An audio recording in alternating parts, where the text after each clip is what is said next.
ang kalansay ng bayani ng alaga sa karinlan. Naging hagdan sa dambana ng ating ding kasarinlan. At ang araw, kaya pala na liwayway, ay natina sa dumadang na dugo ng katipunan.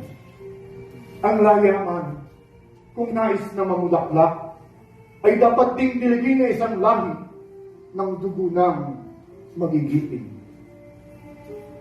Mga kababayan, mga kapatid, ang watawat na nalalagdag sa ating harapan ay siyang watawat ng ating bansa, ang Pilipinas.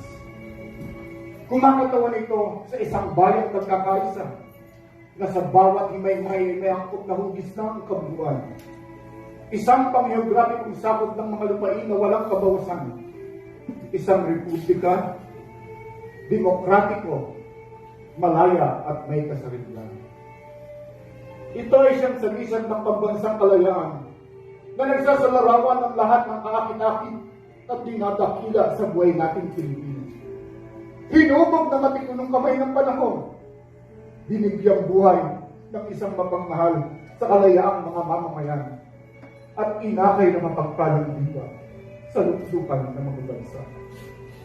Naging pamalagi ang palatanda nito ng ating mga pangmamana at nabubuhay na sagisag ng ating mga karapatan ng tayo ay sila.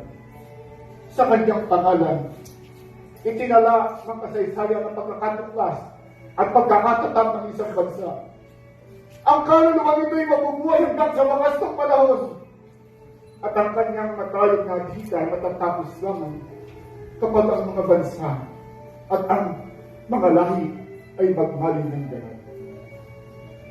Ang araw ay nangangahulugan ng kawalang hanggang buhay ng ating bansa. At sa lisan, nagtiwanag na pumapatnubay sa kapalaran ng ating dami. Ang 8 silahis ay kumakatawan sa mga unang lalawigang nagkasama-samang tumaba sa mapangaping mga dayuhan.